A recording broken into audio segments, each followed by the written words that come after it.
Good evening and welcome to the regular meeting of the New Canaan Board of Education, Monday, September 16th. If we could all stand for the Pledge of Allegiance, please.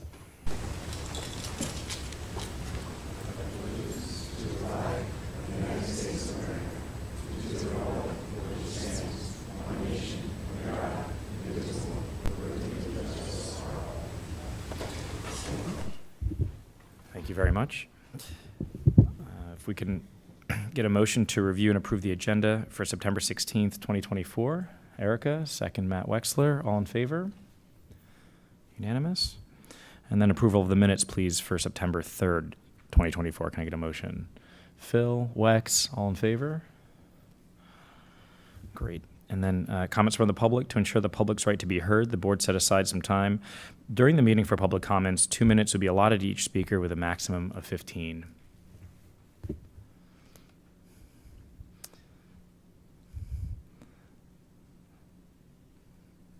Please just state your name and your street address, please. Good evening. I'm Avery Jakovic, and I am a junior at New Canaan High School. I live on the east side of New Canaan, 15 Thayer Pond Road, and I ride on bus 40. My bus arrives at my stop at about 7:31 a.m. every day, which is its scheduled time. However, my bus has consistently arrived at the school at around 7:55 or later, which has become an issue as it does not allow me enough time every day to get to class before the second bell rings. This is not the fault of my bus driver, as he continues his route every morning and afternoon in a very timely fashion. In fact, recently my bus driver told the students on bus 40 that he would try to pick us up a couple of minutes earlier so that we would have more time to get to class in the morning. One example from about 2 weeks ago of how the traffic and bus schedule affected my ability to get to class before it began is on Wednesday the 4th. My bus arrived at the school at exactly 8 a.m., and we, the other students on the bus and myself, realized that all of the doors to the cafeteria were locked and closed. A student happened to be walking near the door, saw us waiting to be let in, and opened one of the doors for us. This saved us a 5 or more minute walk to the front of the school, which would have made us all more late to our first class of the day than we already were. I have also observed other buses arriving at the time that my bus does, and there have been certain days where others have arrived later than I have. I'm not sure if this affects the other students the same as me, but I wanted to address the fact that some others that go on buses have also had issues with the traffic in the mornings. To conclude, I believe that there may be an underestimation of the traffic during the school mornings and how long it may take certain transportation to get to the high school. I think that perhaps some buses pick up students further away from the school should begin their routes earlier in the morning. Thank you. Thank you very much. Anybody else like to approach the board? Okay, thank you. And before we move on to reports and recognition, I'd like to request that we all take a moment of silence to honor and remember Elliot Kropp, a beloved member of our school community who tragically passed away this weekend. Our thoughts are with his family and friends during this difficult time. So if we could take a minute.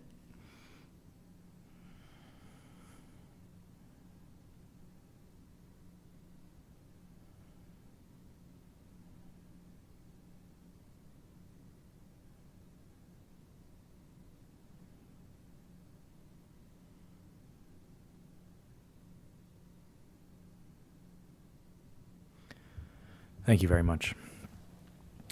Moving on to reports and recognition. Dr. Lutzy. Thank you, Hugo. We have two very exciting introductions tonight. And just as we begin that, I just would like to let Avery and her family know, by policy, we don't respond to public comments in our board meetings, but certainly someone will be getting back to you specifically about the question that you raised tonight. So thank you for being here. Our first introduction, I will hand over to Sean momentarily. It's of our new transportation coordinator, so that's a fortuitous coincidence here tonight.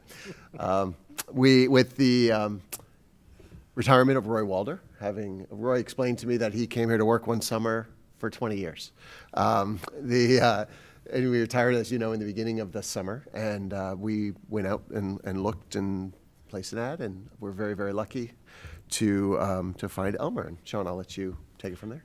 So I have the pleasure of welcoming Elmer. I worked with Elmer in Greenwich. He was outstanding. He started his career in transportation as a driver, promoted to safety coordinator, ultimately to terminal manager for STA, and then ultimately I actually hired him as the transportation manager at Greenwich, which has significantly much more traffic, number of students, and so on. So, welcome to New Canaan. And Elmer, you're welcome to join us here. And as you know, we have our DATCO system, and we also have our special education transportation system. So we like to. We didn't tell him this necessarily before we hired him, but he really does two jobs. But actually, the requirements of the position are not just the technical knowledge, but also the personal knowledge, the understanding of people and families and kids and needs and adults and the staff. And we really felt that this would be a very difficult, if not impossible, role to fill until we met Elmer. And found in him somebody who has the technical knowledge, the practical knowledge, having done the work from a driver on up, and also the human resource and personal skills that it takes to excel in a job like this, that we're managing and overseeing our largest expenditure across district-wide. So, Elmer, welcome. Well, thank you for your time. No pressure there. Avery, I'm working on it. That's who I really work for. So thank you, everyone. How can I thank you for welcoming me into such a beautiful and wonderful school community, right? This job has been a breath of fresh air. Yes, I have come from driving all the way through safety, but honestly, this is a very good place to be in my career at the time. We have a wonderful community to serve. I am glad to come in here and work with a wonderful team under the business management office and Dr. Lutz. And honestly, I can only say thank you. I'm trying to bring a breath of fresh air to transportation and to make it be a little more than just the logistics. I believe that we're part of the tribe too, and it takes an entire community, and the bus drivers are included. We see every student before they get to school and on their way home. So if I can affect the student in a positive manner in either which way, or if I could support the driver that does, I've done my job. So thank you so much for the opportunity. And yes, Avery, I will be taking your contact information. We can go from this afterwards and make sure that 40 gets to better timing. Or if not, I can give everyone an explanation as to why. Thank you so much. So a quick story with Elmer. So his first day was the second day of school with us on that Friday, and Elmer came in early, was down in the terminal, saw that we were short one teaching assistant who rides with a child on the bus, and so he jumped on that bus and rode that bus to ensure that that child got on the bus and got to school on time. Very hands-on, knows the work, and we're thrilled to have him on board. Thank you. Pun intended. Thank you very much. Have a great evening, everyone. Thank you. Okay. So our next introduction is our district nursing supervisor, and again, replacing someone who has been in the district for 20, give or take, years, Janet Reed, who began as a nurse and was our district nursing supervisor these last 9 years. Big shoes to fill with Janet, and again, we wondered, will we be able to do this, and thought of different avenues should we not find the right person, until Teresa came walking in our door. Nope. I have the distinct pleasure to introduce Teresa McIntosh to the district. She joins us most recently from Greenwich Public Schools, where she was the assistant nurse or nursing supervisor, senior nurse. And prior to that, she was at Greenwich Hospital in the labor and delivery department. She joined us this summer and worked during the ESY and jumped in with both feet and was working closely with some of our most needy students, especially during the bridge weeks. And we thank her very much for that, because that's a tremendously difficult role to fill. But she jumped in and was working with some of our most complex students this summer. She's been a breath of fresh air. She brings a tremendous smile and a lot of joy for her job, and it's spreading throughout the nursing department and the schools. So welcome, Teresa. And as you can imagine, the role of school nurse sees just about everything that you could imagine. I won't go into some of the conversations that I know you've had just today, although I'm tempted. But managing the crises with experience and grace and kindness to the child and the parents is a key skill, and Teresa has it in spades. Thank you so much. Once again, I don't know if I'll ever be able to quite say thank you enough for being here. It has been an absolute pleasure. I love my role here. To work with all of you here, it's just been, it's been an honor. I feel at home. Our nursing staff is just top-notch. I'm so impressed by the nurses that I work with. They truly care and love every single child in this district. And you know, that's a strong feeling of mine. I went from having a few hundred children of my own to now having thousands. But I can assure you that all of your children are treated as I would treat my own each and every day. They've been a pleasure. Working with all the families has been a pleasure. And I just want to say thank you. I'm so happy to be here. Great. Great. Thank you, Teresa. And now both of them are back very early in the morning. So I'm going to let them know you're free to go. Thank you. Thank you for being here.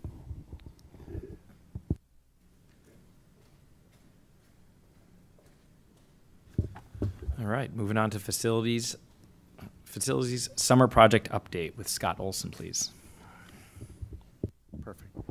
So as Scott comes up and we get our projectors turned on, just a quick intro. As you can imagine, the bulk of our work when we do capital improvement work at our schools occurs over the summer when the buildings are vacant or somewhat vacant. Actually, we wind up moving our summer school and our summer programming, and sometimes when it rains, the YMCA comes over. So we have quite a bit of things to navigate there. But Scott and his team jumped right in the beginning of the summer, and we thought it was a good time to give an update on the progress that was made on the projects that were in the FY25 budget as we begin considering building the budget request for FY26.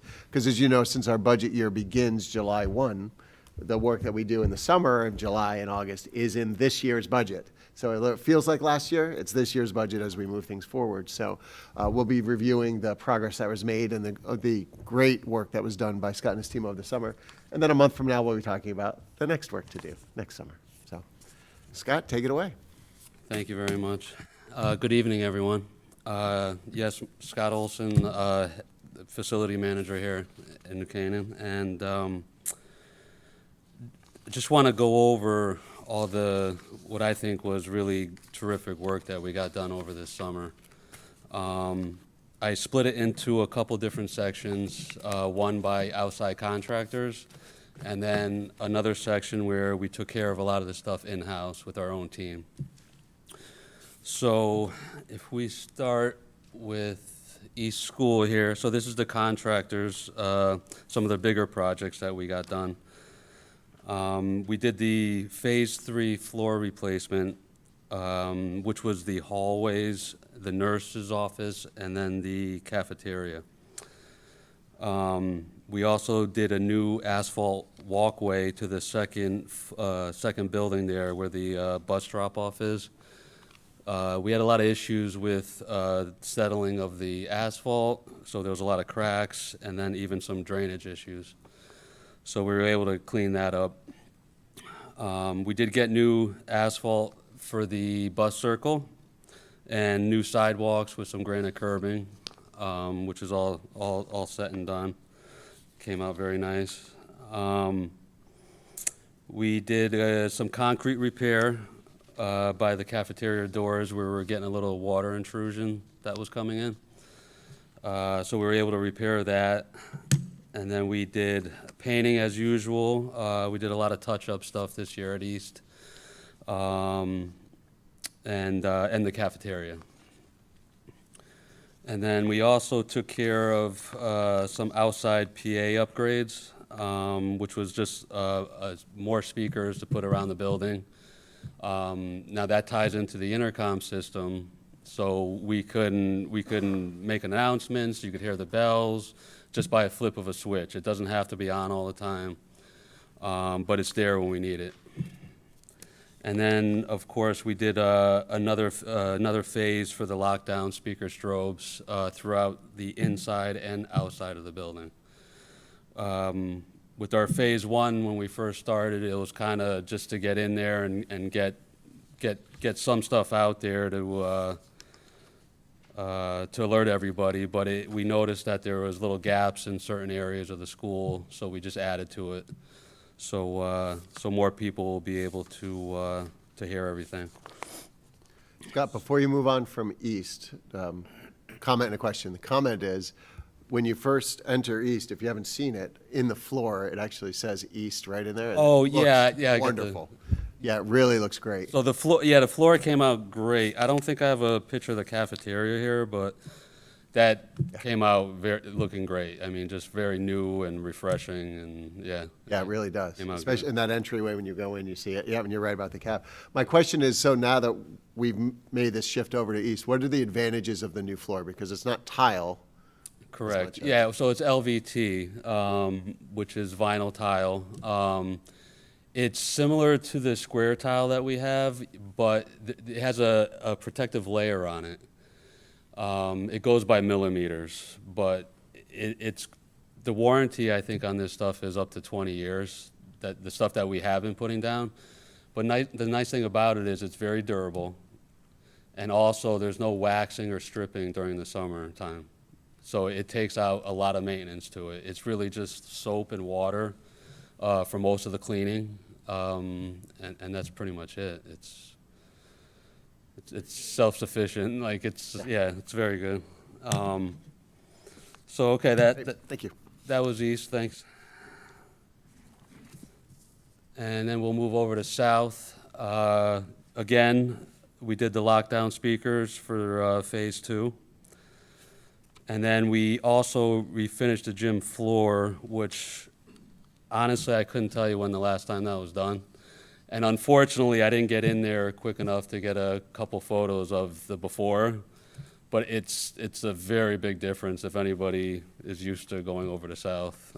Please pop in and take a look. But when we refinish the gym floors, we're actually sanding down all the older wax that's on there. And we also go shave down all the paint that's there and actually bring out the actual original color of the wood. And then they go back, seal it, repaint it, and then 2 to 3 coats of wax. So that was definitely well needed, and I think it came out great. So we also did the outside PA upgrade as well, and then we did more painting. A lot of the interior doors, and again, a lot of the hallway touch-up, and a couple random offices that we didn't get to from last summer. So, and then we'll move over to West. All right, so West School, we had some sidewalk repairs up by Building 3 that were taken care of. We had the entire parking lot, both parking lots, completely redone, new asphalt and lines. We took care of a bunch of the painting inside, a couple classrooms, hallways, a little bit of the cafeteria. And then, again, the lockdown speakers, phase 2. So we'll move over And to... that new asphalt and parking lot was about 7 years in the making? It's been a while. Yeah. It was needed at least 3-4 years ago, Yeah. to say the least. But It looks great. But now, now it looks fantastic, and hopefully that'll be good for a long time. So, and then we'll move over to Saks. So we did phase 3 floor replacement, which was all hallways. I believe we have all of the hallways complete at this point. I think next summer we'll probably be doing a phase 4. But we looked to do some of the stairwells that didn't get done, that we didn't have money in the budget for. And then we'll start looking at either offices or classrooms. We did an elevator replacement over by the media center.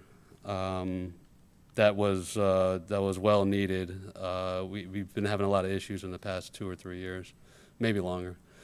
So that got a full upgrade, which is all the controls, not the cab itself, all the safety to it, but it was more just the stuff in the closet you don't actually see, but is definitely needed. But it's all the control work and the actual, the mechanics of everything, so.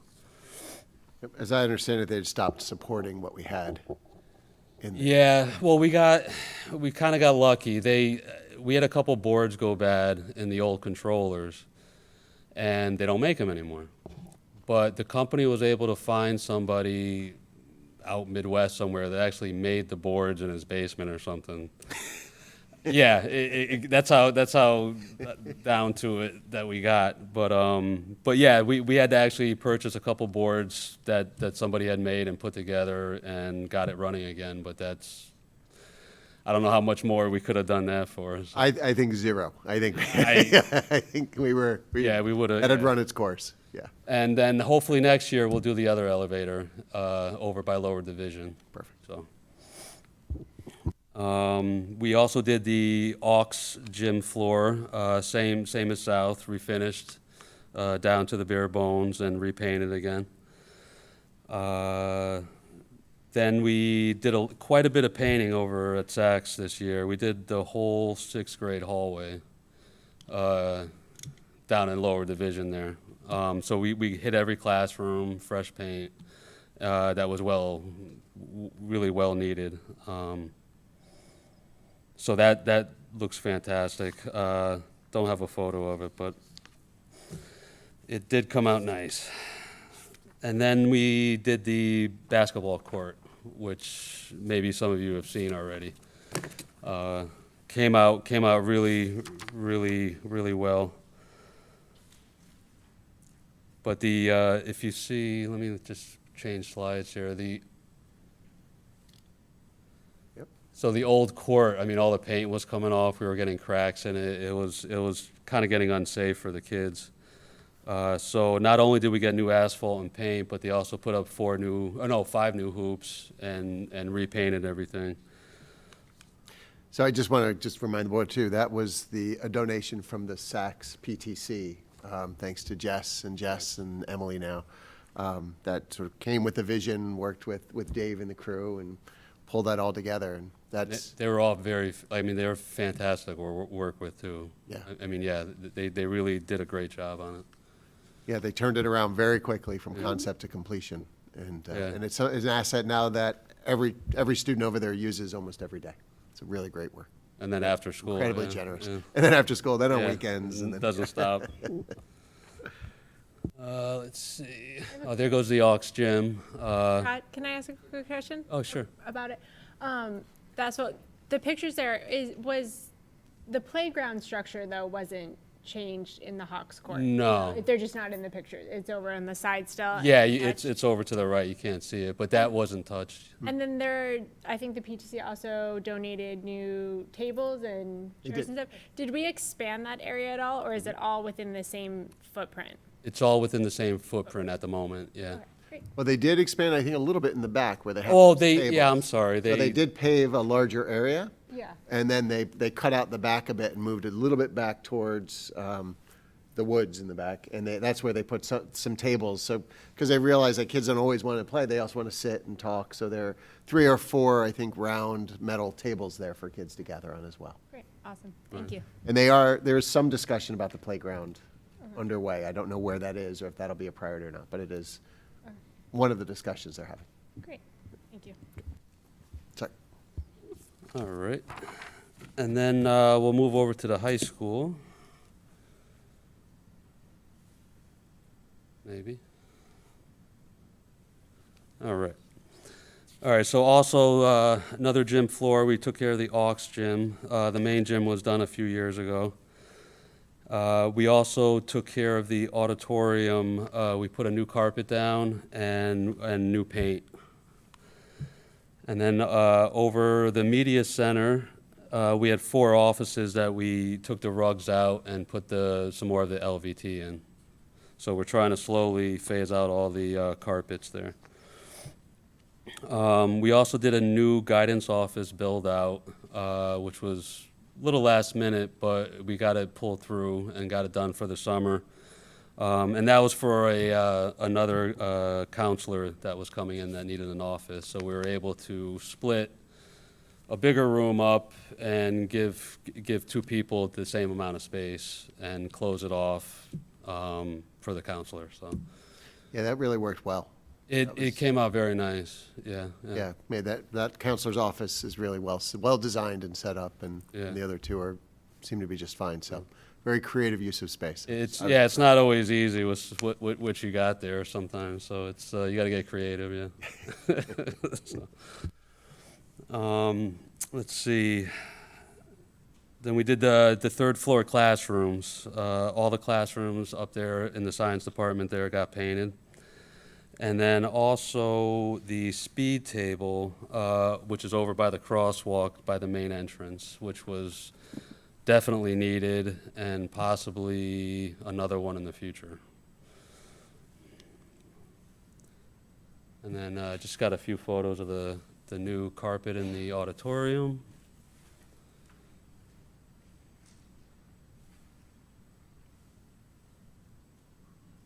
All right, so then we'll move over to some of the stuff we did in-house with our maintenance department. So every summer, and actually we do this about 3 to 4 times per year, but we go through all the air handler units throughout the district, replacing filters, changing belts, and just giving it an overall PM. Checking the motors, the controls on it. Summertime's obviously a little easier. We have the school to ourselves. We can come in and out and get things done a little more efficiently. So we get a little deeper involved during the summer.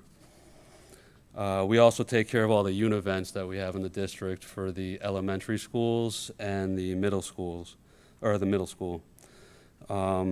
And this year, we actually went in and we deep cleaned all the coils. The coils are where the water runs through, whether it's for the heating season or cooling season. And you have a fan constantly blowing through them. This picks up dust, dirt, and eventually it just gets caked on from the condensation and everything. So we went in and our HVAC mechanic cleaned them all out, rinsed them out, checked the drains, and just went through every unit. So feeling really good about that.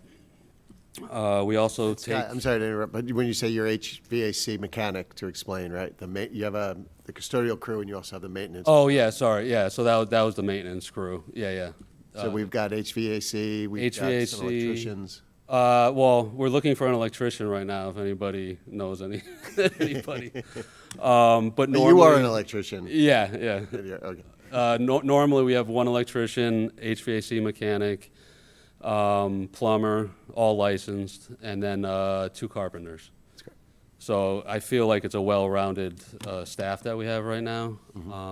So we could really take care of a lot of in-district issues. And that's the team doing a and lot of PM the work. in-house work you're talking about. Yeah, absolutely. Yeah. This is all the maintenance department. They also take care of all the kitchen hood fans and belts and all the maintenance. We go through all the rooftop drains, clear the roofs off of all the debris, balls, leaves. And then we also get tied into assisting all the contractors that we have in the buildings. Example, when they do the floors, they have to grind down the floors. It has a big 3-phase machine that we have to hook up the electric to. And then also, like in this photo, we actually had to take probably about 30 chairs out so the carpet installers can come in and do a better job rather than cut around each chair. We took them off so they can do a nice cleaner job and then reinstall them afterwards. So. Well, and to save money when we did the dome, it was your team that actually built the chairs up there too. Yeah, They I had some probably practice. should have threw that in here, but it wasn't. It was done by the summer, so Right. it was kind of. But yeah, the maintenance department also, when the dome project was going on, we we pretty much demoed the room out, all the old equipment. We had to redo the drop ceiling along with some of the lighting and HVAC work, and even the sprinkler heads. Our licensed plumber also has a sprinkler license, so he was able to go in and do the work for us, which definitely saved us a ton of money. And it's also nice, you know, the guys take a lot of pride in their work, and they treat this place, this district, like they would their house. So I think we get a better quality of repairs and PM work with our in-house team. I mean, we do have very good contractors that come and help us, but I just think there's something to be said about the people that are here every day doing the work. So, so yeah, we do get tied in quite a bit with some of the bigger projects. So that was pretty much district-wide of some of the general stuff. And then we'll go over to East. Again, some of this is assisting with the flooring project. A lot of times when they take the old base molding off where the floor meets the wall, it's been there for so long. There's wax on it, there's all sorts of paint on it. So when they go to rip that off, a lot of times you'll see pieces of sheetrock that need to get repaired and obviously painting up afterwards. So we did a lot of that for all the hallway work and the cafeteria. One of the carpenters also built some custom cabinets in the reading room to save a ton of space. Kind of opened up the middle of the room over there, just so they could have more activities with the kids and put some more tables in there for reading. So. The water heater, the main water heater at East went bad over the summer. It was actually the day after school ended, so that was great timing. So we took care of that in-house as well. And like I mentioned before, we had to hook up some of the electrical for the flooring project, and then the IT department also was going around putting up some new, well, actually removing the old projectors and putting up some of the new, what are those boards called? The interactive smart well, boards. it's Instead of the interactive, smart board projector, it's the Yeah. LED. Like the, what's the brand, what's the type that we use? It's- Not it's- Promethean board, but, Well, that's the word I was trying to think, but I think it's something different now, yeah. yeah, but it's not the projector, it's the Yeah. screen instead. So we had a lot of patching and painting to go around It's a brilliant afterwards, board. just to clean everything up for the demo work that they did. Move over to South. We had a couple drain repairs we had to take care of that are all set. More patching and painting for the projector removals. And then we started, well, East we did last summer, but this summer we started South doing all the rooftop exhaust fans. Brand new motor blades, the whole housing. They were definitely, I mean, they're pretty beat up there, because they were probably installed almost 30 years ago now. So it's time. So took care of that. That's still in progress, but we'll be able to knock that off probably within the next month. So we'll move over to West. We had another new office in room 105, so we had a bit of painting and repair work to do in there, and we also had to add a HVAC line for air conditioning and heating. More patching and painting. We had a main water heater valve that we had to replace, and then one of the main water lines had a leak in it that we had to shut down the school for and do the repair. And it's all set now. So we'll go over to Saks. So we had the second water heater this summer go down. So we're gonna put this into the budget going forward for next summer to stay on top of it. There isn't a long lead time on it, but even a couple of days would be an issue for probably mainly the cafeteria or the kitchen staff. So, but we replaced that one in-house as well this summer. We did a couple of lights around the cafeteria that were missed on our main LED project a couple years back. So that was all taken care of. And then we started replacing some of the bathroom partitions that have been just getting just a little ratty, a little dangerous, a little unsightly. And then, of course, more hookups for the floor machines.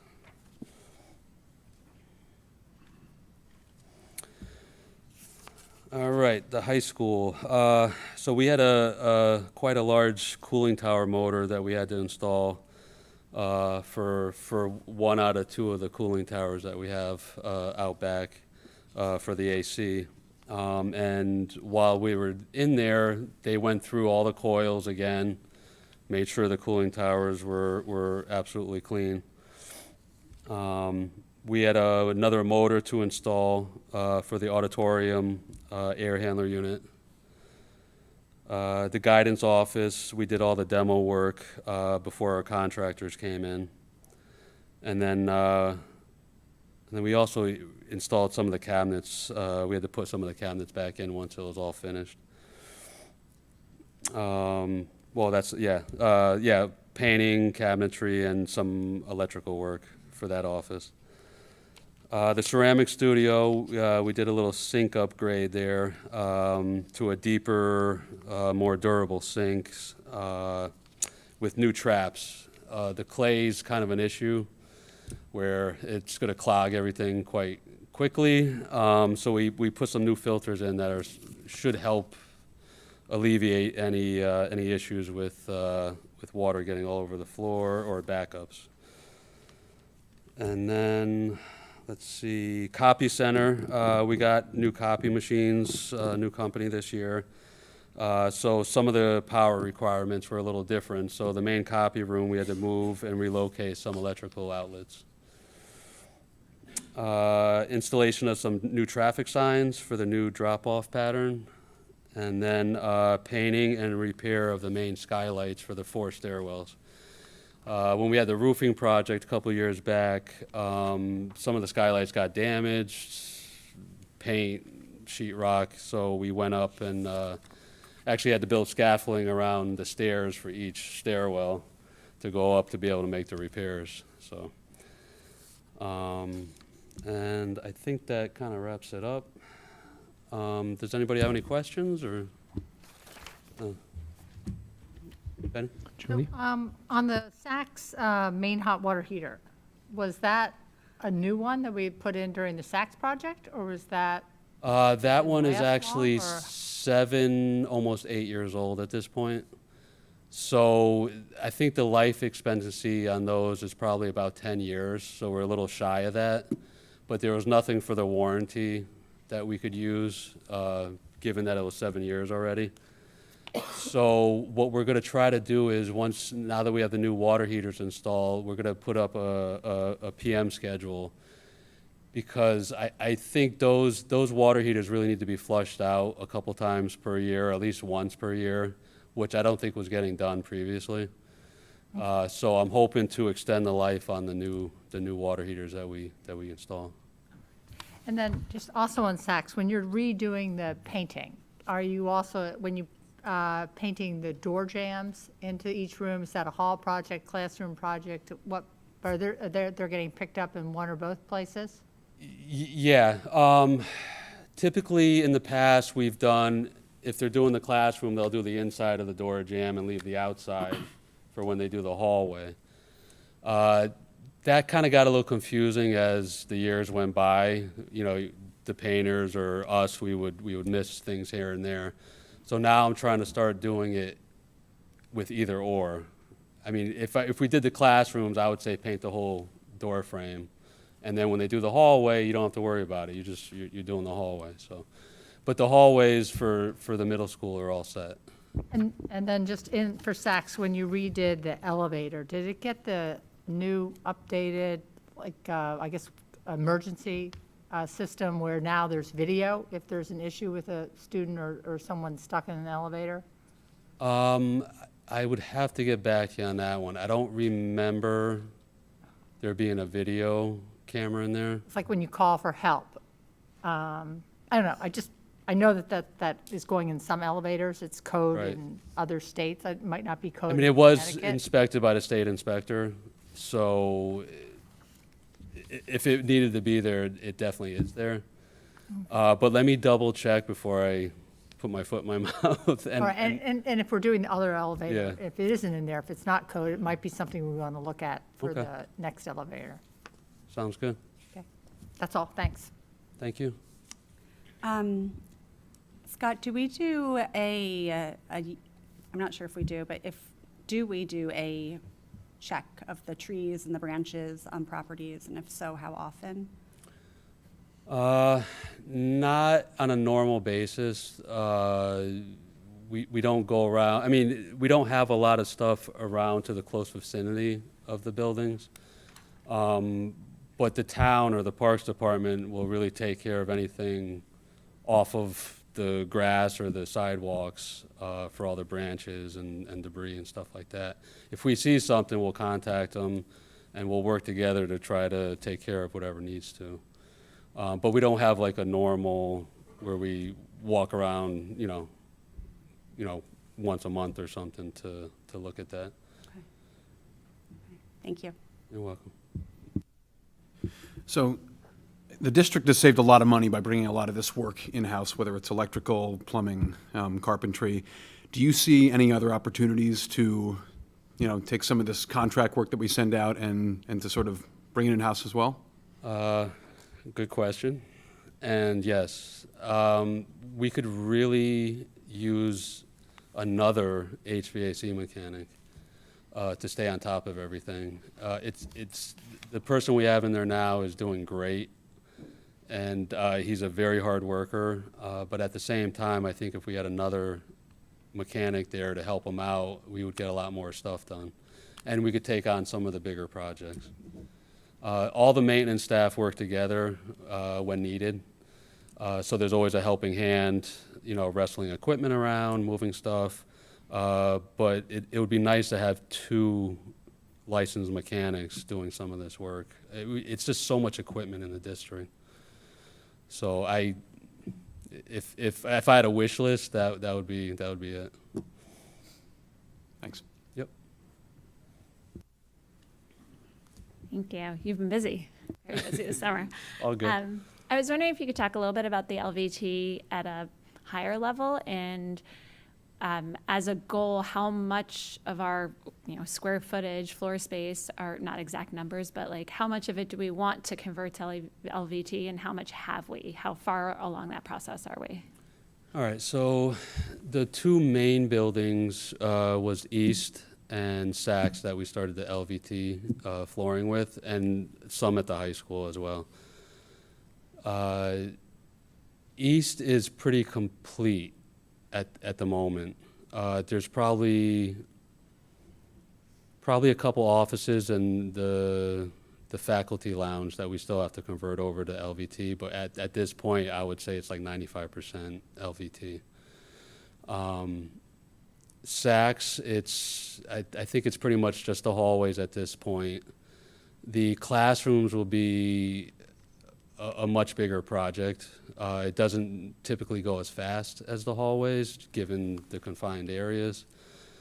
But I would like to see that follow through all the classrooms as much as possible, and even possibly asking for a little bit more money to try to knock it off a little quicker, rather than have 5, 6, 7, who knows how many phases to it. But the maintenance part around it, I mean, we're going to be saving money on wax, stripper.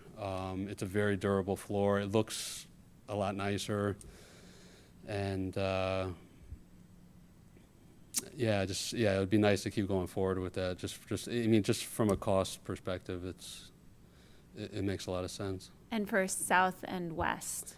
West, I believe we're starting this upcoming summer. South, I think, might be a year out. Yeah, we have I them believe. staggered in the look ahead in the capital plan. Yeah. So yeah. it's, because we can't do all of the elementaries at the same time because we need places for ESY and for summer school and other things. So we phase it and stagger it. And even over at Saks, we did it in portions of the building, but couldn't do all of the hallways in one summer, things like that. Great. Was there anything that you weren't able to get to this summer? And similar to that, are there any items that you anticipate between now and next summer that are going to be priority, items that are going to need to be addressed that are along these lines and kind of, material projects that need to happen while school is in session? So first, I think we pretty much got everything that we were hoping to accomplish this summer. And we did it in a timely fashion where things were buttoned up by the time everybody came back, because the summer does go by very, very quick for us. There could have been a few minor jobs that I would have liked to get to. I don't have them with me right now, so it's I just can't off the top of my head think of them. But all the main stuff that we were hoping to get done got accomplished. Yeah. And then the other question was Anything you're anticipating that will need to happen between now and your next big summer opportunity?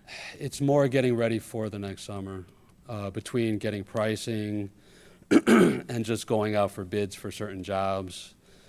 That's going to be my main focus kind of going forward now that the summer's wrapping up. So, but like serious projects, no.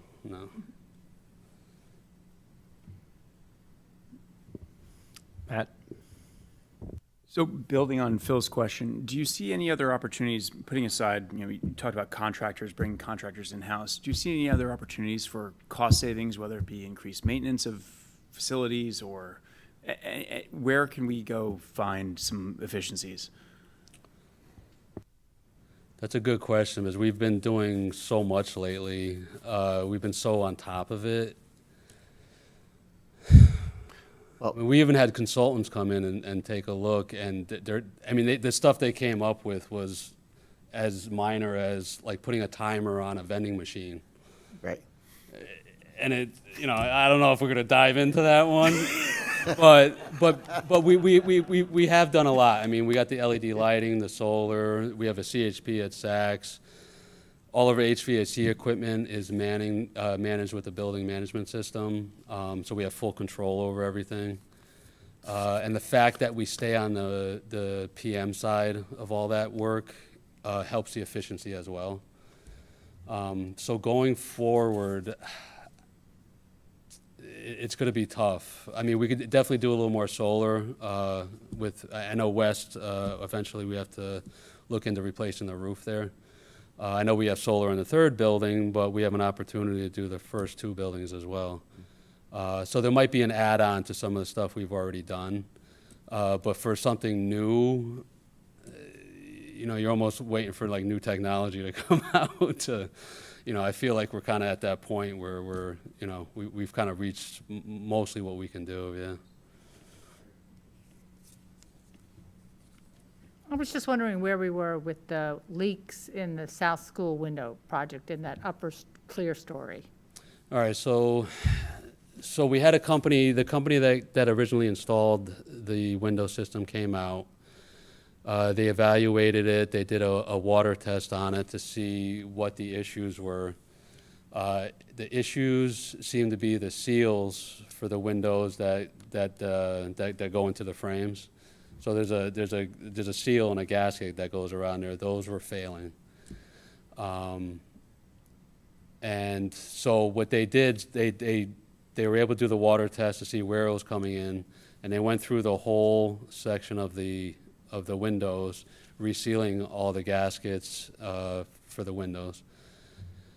It got a lot better, but we still have a couple leaks that we're still trying to deal with. So that's one of our priorities going forward for the start of the school year. If we have to get another company in there to look into resealing it or do some type of replacement, then that's what we'll have to look into.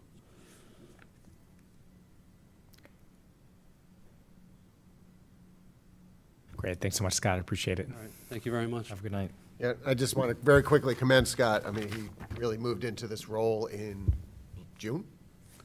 Yeah. Yeah, maybe, yeah. I lose track of time. It Yeah, goes by yeah, too quick. just in June, and to be able to accomplish all of this and sort of keep his finger on all the different projects and everything that's happening is truly impressive.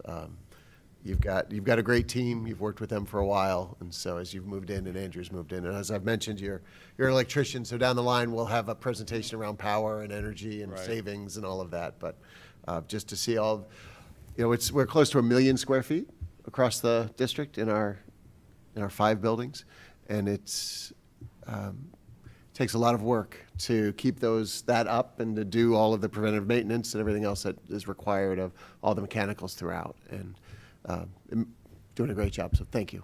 I appreciate that. Thank you, Brian. All right, next up is Sean O'Keefe with the end of fiscal year report. Good evening, everybody. And thank you, Scott. He's done an unbelievably great job. Really has.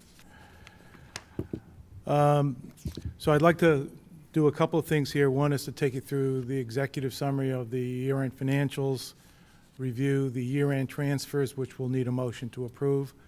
And then I'll end with some of the savings actions that we've taken in this year, planning for next year, the current year we're in.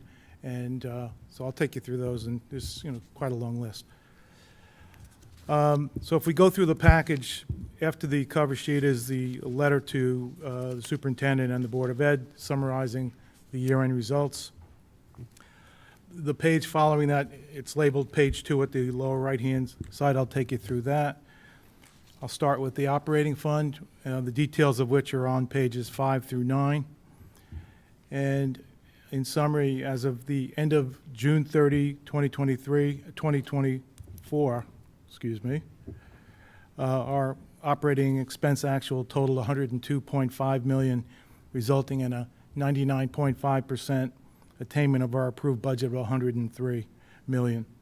As a result, we ended the year with savings of $528,000, or 0.5% of the budget, which will be returned to the town's general fund balance. From an actual versus budget standpoint, areas that were lower than budget, workers' compensation came in lower. In the contract services area, legal expense was lower, as was OTPT in the special ed area. Property services, primarily in software licensing, and facilities and maintenance service contracts, we were lower than budget. In purchase services, primarily we're lower in out-of-district tuition, and that was partly offset by higher athletic transportation, using more coach buses because of the unavailability of DATCO buses or drivers.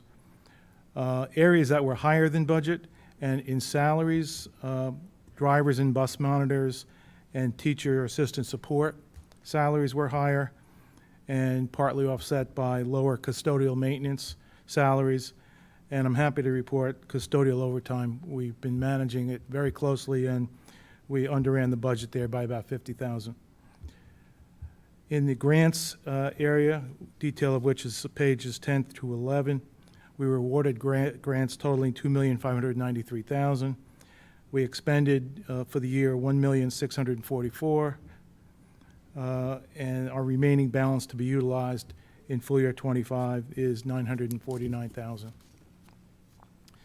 Over to the next page, on page 3, school lunch, details of which are pages 12 through 13 in the package. Total school lunch revenue was $2.911 million. Year-to-year increase in revenue was $175,000, or almost 6.5%, and driven primarily by price and volume increases. Total expense was $2.737 million. Expenses increased year-to-year by $91,000, or 3.4%, and it was primarily driven by salaries, cost of food, cost of dairy, and cost of supplies. Net income for the year was $174,000, or about 6% of our revenue. Fund balance as it stands on June 30th, $833,000, which will be used to replace some of our major equipment replacements. And one final note on school lunch is that in full year '24, the employer health benefits of $297,000 was funded in the operating budget. Going forward, we're looking at evaluating whether we can phase in to have some of these employer health benefits factored into the school lunch fund, which would be a benefit to the operating fund. Next is facility rentals, donations in summer school, details of which are on pages 14 through 15. Facilities rental revenue, $345,000. Expenses were $256,000. Net income of $89K, and the fund balance stands at $327,000. Donations for the year were $764,000, the biggest one of which was the dome donation.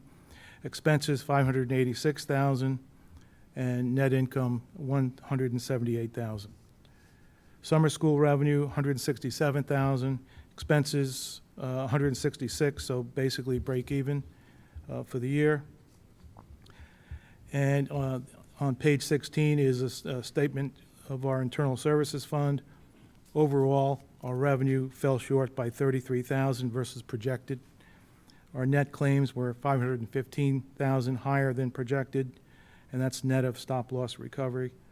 And our fund balance as of June 30 is $582,000, which is compared to the reserve needed for the corridor, $811,000.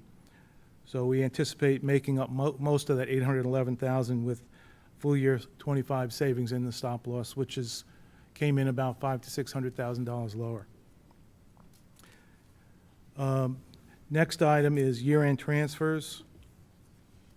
So each year at year-end, budgets are adjusted in each of the 8 major categories of spend, being salaries, employee benefits, contract services, property services, purchase services, supplies, equipment, and other objects.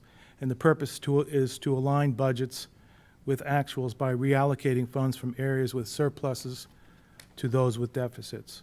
So no impact to the bottom line, actual versus budget. So on page 4, you'll see in the box in the middle, those are the transfers by major object code. In salaries, there was an increased transfer of $647,000 for drivers, monitors, and teaching assistants, and partly offset by decreases for custodian, maintenance salary, and custodial overtime. In the employee benefits area was a net decrease of $214,000, which was an increase in payroll taxes and a decrease in workers' comp and unemployment compensation. Contract services, a net decrease of $53,000, and it was an increase in outsourced services and a decrease in legal expense, OTPT, and training. Property services, net decrease of $242,000, with an increase for heating fuel and a decrease for software licensing, facilities and maintenance, facilities and maintenance of service contracts, rent, facility supplies, and propane.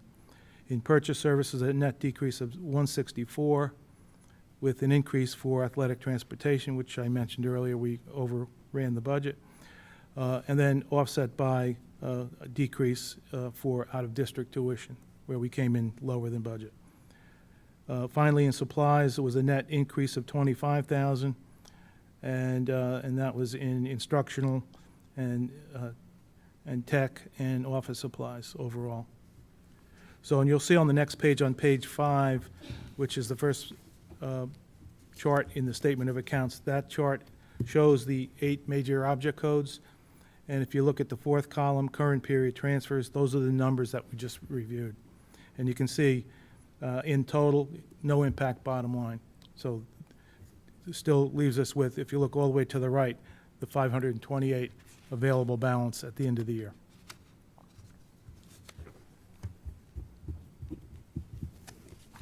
All right.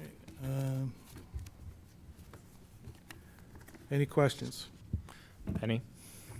Okay, so I just wanted to, so where do we now stand if we were $810,000 basically shy of funding our 40% of the aggregate stop-loss corridor at year end? Yep. Where are we on that now? Well, right now, we need to fund that, and we're anticipating 600,000 in savings from the stop-loss that will help fund the overall reserve. Right. Can we not transfer part of the surplus, the $528,000 to make up the remainder of the loss?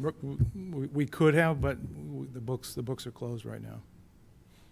So our budgeting, when we built the budget for FY '25, the cost of stop loss was anticipated to be about 2.1 million for the individual stop loss. Because we ended in a good place, and went out to bid as we do annually with the town, but ended in a very good place where the stop loss vendor came out ahead, that dropped actually to about 1.6 instead of 2.1, give or take. And so that savings there is going to cover it all go towards those reserves. So then we'll be about 200,000 plus or minus short going into it as we go into the year, which, I mean, if we can outperform a bit on the way through, we'll be able to make that up. And if not, we'll have to make it up in the following year's budget. And on top of that, I'll be taking you through some activities that will generate savings in full year '25, besides the stop loss. Right.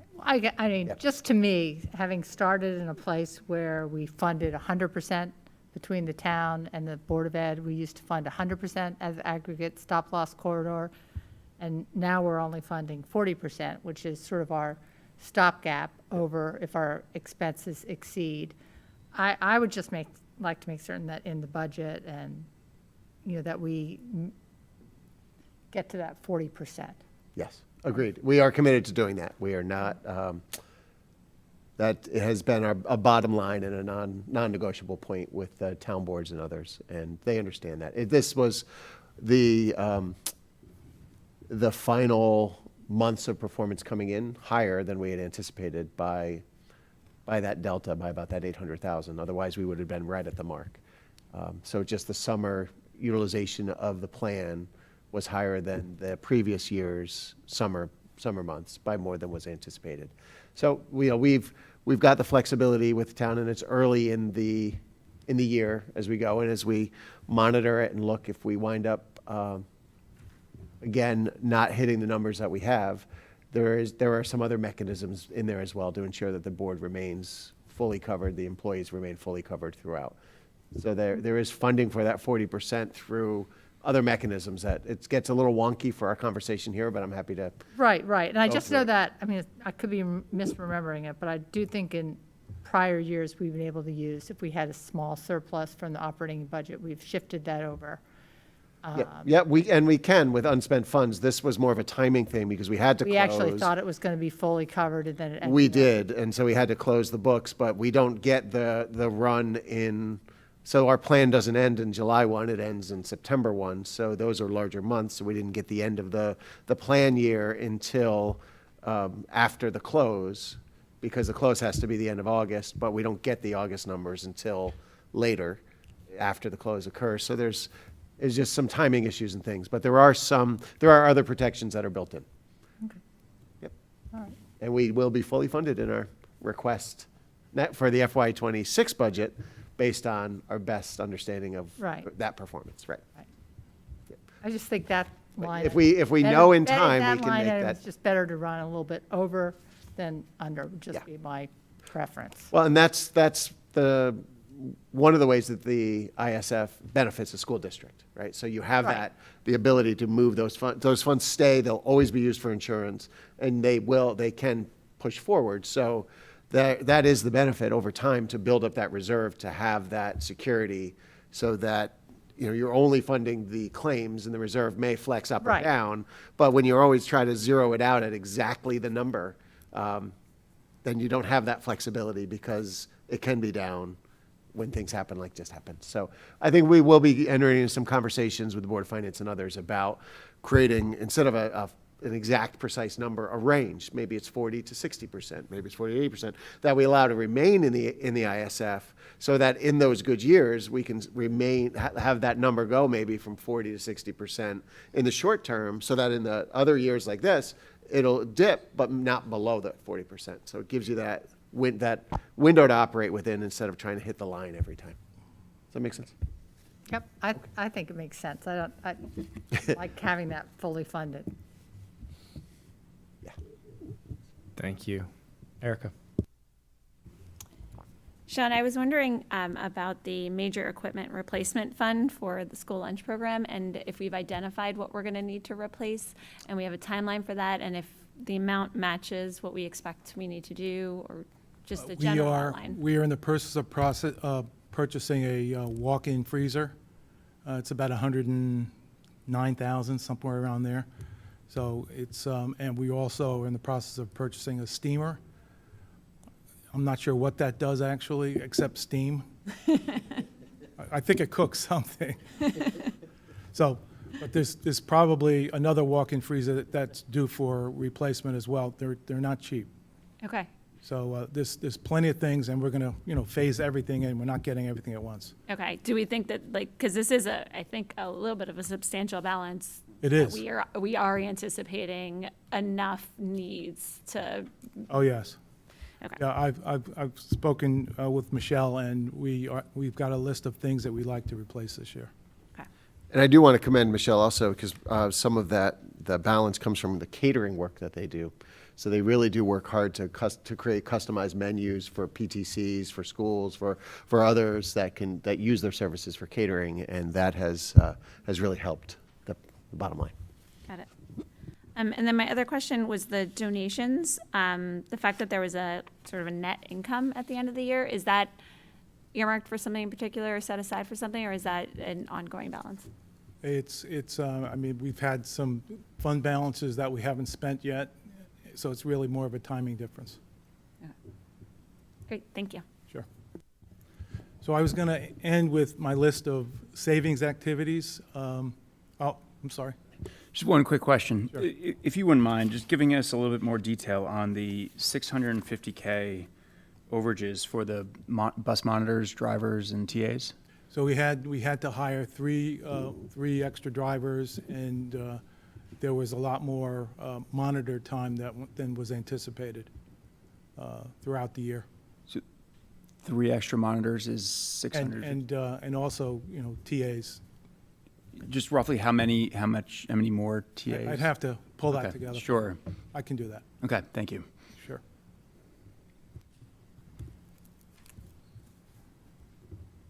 Sean, you're going to go into the savings or projected savings? Yes. So I broke it into several categories prior to 24 savings, which I consider to be ongoing. So one is the investment that was made for Literacy Academy. It was partially funded by grants, and it's been leveraged for high-impact instruction with a goal of reducing long-term special ed costs. We've also ongoing had electricity savings through solar purchase power agreements. We have solar in all of our schools, and the way this works is that a vendor comes in, install solar on our roof, they cover the cost, they maintain it, and we buy electricity from them at a significantly reduced rate. So for example, instead of spending 17, 18 cents a kilowatt hour, we're now getting electricity from these solar installations from anywhere from 3.5 cents a kilowatt hour to 5.5. So it's a big savings. So that's ongoing in each of our schools. Generates well over $100,000 of savings. In 24, I covered some of this already. We reduced custodial overtime. That was savings of $50,000. Out of district placements, due to this man's work, is lower than budget by $337,000. Legal expense was also lower to the tune of $120,000, both in negotiation and special ed legal.